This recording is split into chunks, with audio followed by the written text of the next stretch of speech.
Welcome to Arkansas Wildlife. It's hunting season, and you know, a species that we don't hear near as much about anymore is the northern bobwhite quail. But the Arkansas Game and Fish Commission has implemented a major effort to bring back the bobwhite. This week, we're going to see what private landowners can do to restore bobwhite quail habitat on their property. Private land biologist is a very important asset. They can come out to your property, kind of take a tour of it basically, and look over what you actually have, what components you have, what's maybe probably the missing link in having more quail on your property. After that, we're going to head to the kitchen and cook some bobwhite quail. We're going to do a recipe this week called sugarcane glazed quail with braised cabbage. Let's paint that right on. Woo, what you talking about?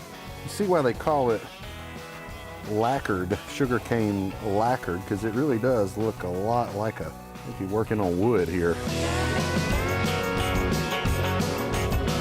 We're headed into the thick of hunting season. Lots of folks thinking about whitetails, squirrels, rabbits, even ducks not too far away. But it's also a pretty good time to go fishing. This week we're going to head over to the Caddo River and try to catch some big smallmouth.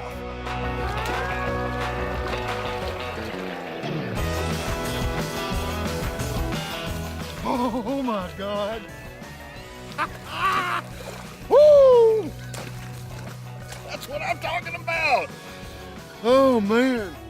But first, we've been getting a lot of questions about the new paper license. Of course, there are many options, including an electronic copy on your smartphone, but a lot of people want to know how to protect that paper license to keep it from deteriorating. Well, me and some of the crew from the Game and Fish recently experimented with some ways to protect it from all sorts of elements.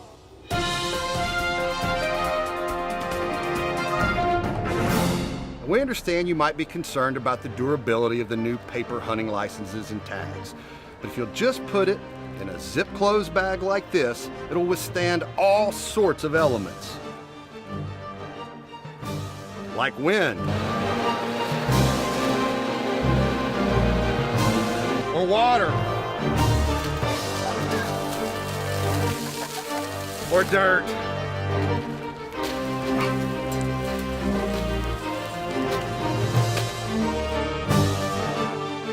You may not come home clean, but your hunting license will. Arkansas Wildlife is brought to you in part by Academy Sports and Outdoors.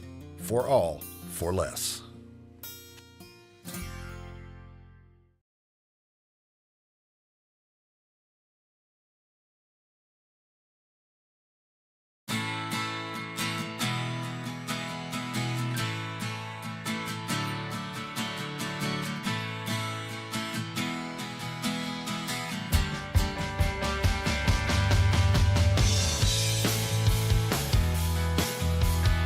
About a week before this trip, I got a text message from Scotty Wyatt, the associate producer, videographer on this show, and he has a deer lease on the Caddo, and he was down there checking some things out, took a fishing pole with him, and sent me a picture of a nice smallmouth bass he caught, and I immediately sent him a text back and said, let's go. We're doing a little bit different kind of fishing today. Instead of using a boat, a canoe, or a kayak, or wading on the Caddo, we've got my man Scotty's razor that's going to take us quickly from spot to spot. So we'll fish a spot, jump in, drive downstream a little bit, get out, fish again.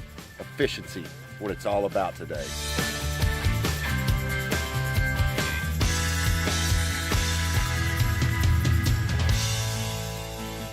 I think I'm going to try something new. I'm going to try, it's called a wrecking crawl. Something my gut's telling me pop R. So it'll be a pop R.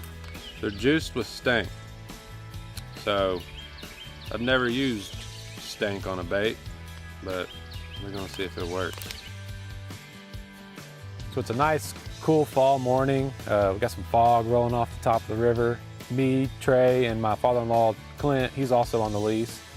We get down there real early, and we start tying on some baits, and it didn't take long.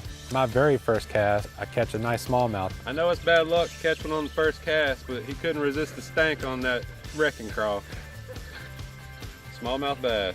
Caddo River. Of course, Trey has to, you know, oh, that's bad luck, you know, but ended up not being too bad.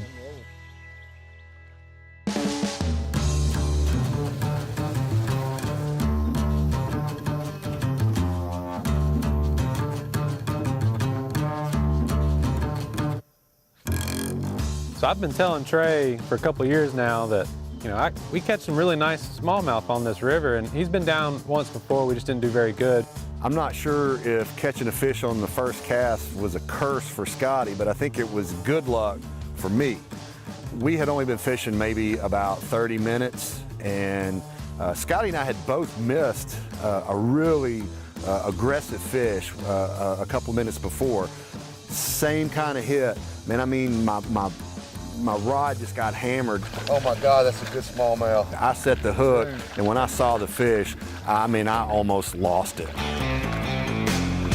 The craziest thing was, I mean, I get the fish up close to me, and I think, you know, I've about got it, you know, tired out enough to land it. Did you see that? And the thing makes another run, and not only did it make a run, it ran right through my legs, and I don't know, quick thinking, whatever. I do like an Andre Agassi style backhand, passing the rod between my legs, and was able to stay on that fish and landed him a few seconds later. Oh my God. Woo! That's what I'm talking about. Oh man. Now that he's caught that nice big fish on you know, on the Caddo, that I think he finally believes, you know, all my stories I told him before. The Caddo River is famous for good smallmouth, but honestly, I didn't know they were that big in here myself. Smallmouth bass take a long time to reach those kind of sizes in our Ozark and Ouachita streams. They have really slow growth rates. That fish is at least probably 15 years old. It is a really special thing to catch a fish like that. God, he just hammered it. I'm sure I was probably losing it, but I really could not believe the size of this fish. It was a heck of a way to start the day.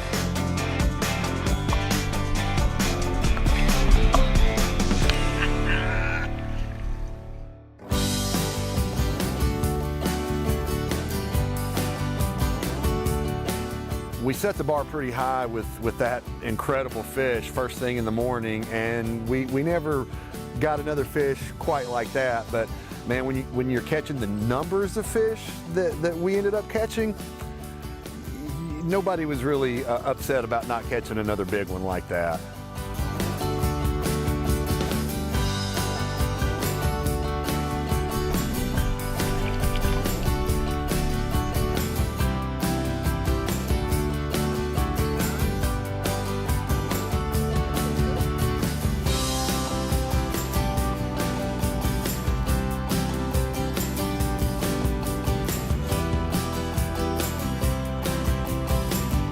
Smallmouth bass are known for being aggressive fish. They always attack hard. There's rarely any doubt when you're getting a strike.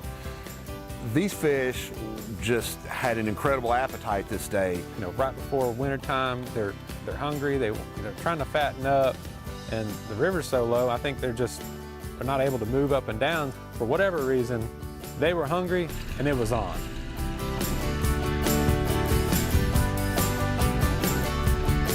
We have some great smallmouth streams here in the natural state. The Kings River, the Buffalo River, War Eagle Creek, and the Ozarks, the upper Ouachita above the lake and in the Ouachitas.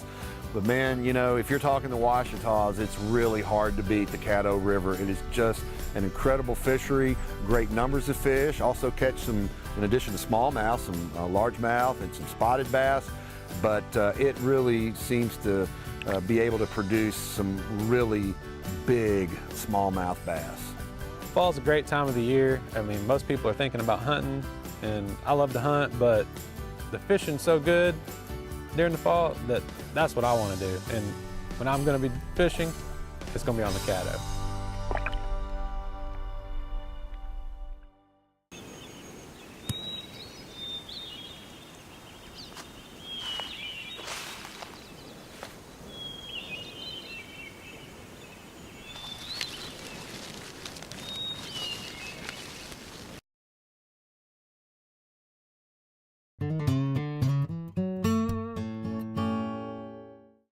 If you were born after about 1970, you probably don't recall the golden age of Arkansas quail hunting. Northern bobwhite numbers fell drastically after a peak in the early 70s, mainly the result of drastic changes in the state's natural landscape. But the Arkansas Game and Fish Commission has embarked on an ambitious plan to bring back the bobwhite. To return Arkansas quail numbers anywhere near the levels that upland bird hunters enjoyed in the mid-20th century, we'll need to start with habitat. Habitat is the key to our quail restoration efforts in Arkansas.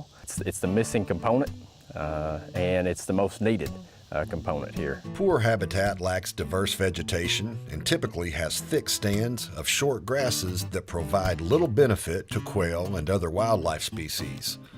Good quail habitat will feature tall, clumping, native grasses with clusters of dense shrubs. This is big blue stem, and it has this, like I said, a bunch form to it. It allows quail to travel around it like this, but they also will typically build their nests within this clump and use a lot of some of this dead material down here to actually make the nest. The presence of forbs provides seeds for the birds and also attracts insects that bobwhites feed on. To create good quail habitat, landowners and land managers must manipulate habitat with tools such as timber thinning, prescribed fire, and disking. The Arkansas Game and Fish Commission's Private Lands program can help landowners achieve these goals by sharing their knowledge about creating better quail habitat. The program's biologist also can provide assistance to landowners by connecting them with federal and state programs and incentives that help offset the cost of creating good quail habitat. Private land biologist is a very important asset. They can come out to your property, kind of take a tour of it basically and look over what you actually have, what components you have, what's maybe probably the missing link in having more quail on your property. Once good habitat is in place, it usually doesn't take long for the quail to find it. Just ask David Baker, who used prescribed fire and timber thinning on his land north of Conway. The first thing happened after we burned the first unit of this place, the quail showed back up. And I mean, we hadn't heard quail on the place in probably 20 years. To understand how effective proper habitat management can be, just consider the case of Sebastian County's Ben Guerin Golf Course in Fort Smith. Located in an urban setting, the course began a plan 2 years ago to restore native prairie on the edges of the course and in the rough areas outside of fairways. The main purpose is to preserve the flora and fauna that only exist in a tallgrass prairie ecosystem. Although the work is taking place on mostly small blocks of just a few acres, quail numbers are already on the rise. He's kind of right down there. Like you were saying earlier too, wasn't it just a year ago you didn't hear quail very much at all? No, that's exactly right. And just that fast in 1 year, we've got a multitude of quail that the last 3 or 4 times that I've been here, you can hear them consistently whistling, and they love it, and that's a good thing for sure. Arkansas Wildlife is brought to you in part by the Arkansas Game and Fish Foundation. Support wildlife and conservation education in the natural state. Become a member today.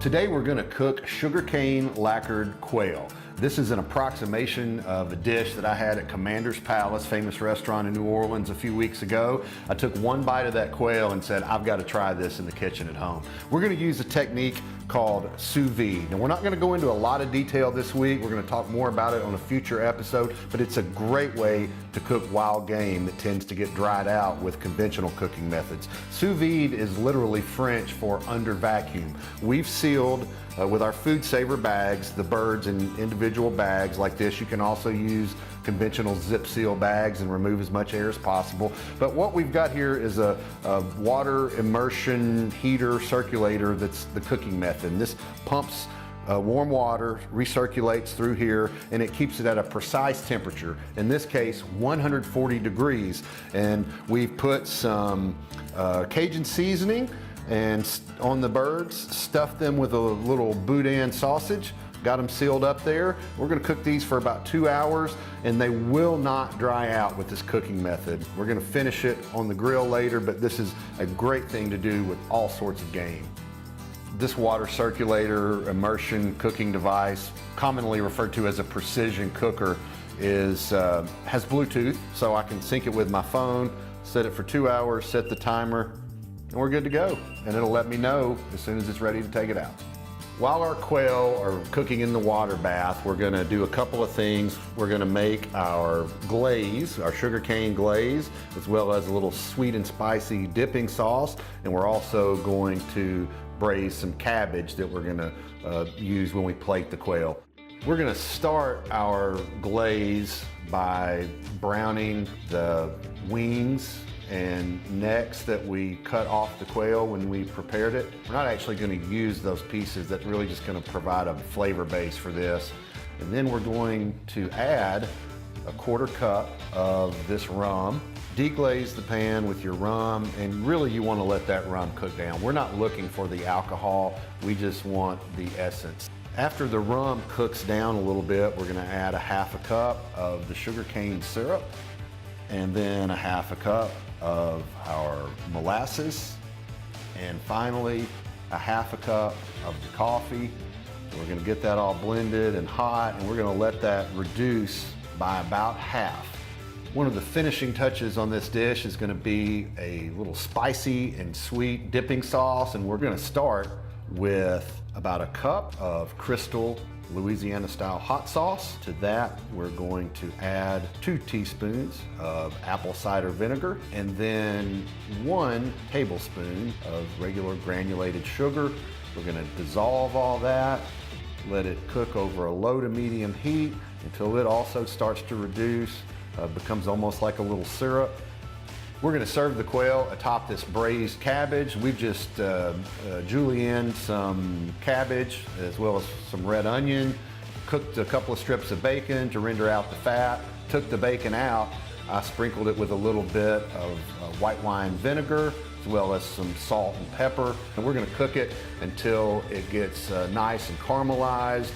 Those juices start to cook out, and that'll be a nice little bed for us to place our quail on top of when we finish this dish. We've moved outside to the PK grill. When you cook sous vide, you do have to brown the meat to finish it, either in a skillet, on the stovetop, under the broiler, or in this case on the grill. We're gonna put some nice marks on it and also caramelize that sugarcane glaze on the outside of these quail.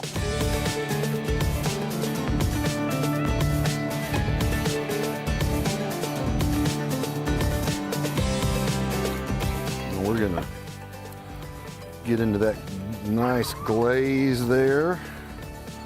Just paint that right on. Woo, what you talking about?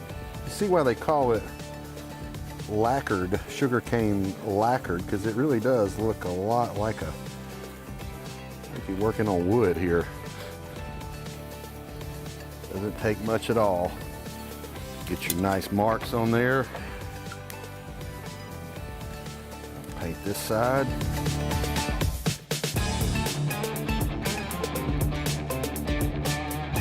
Do a little bit of our sauce. And there you have it. Sugarcane glazed quail with braised cabbage.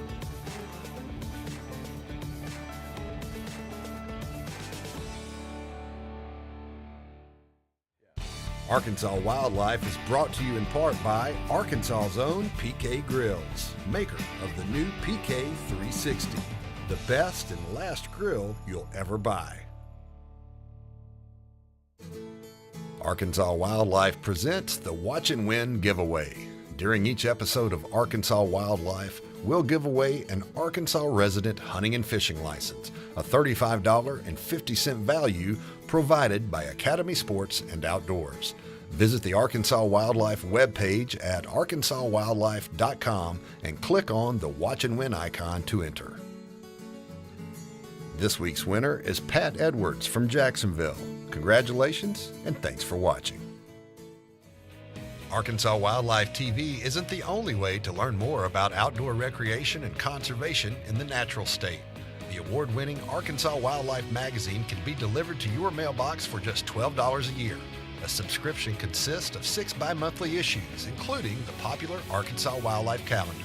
Get yours today.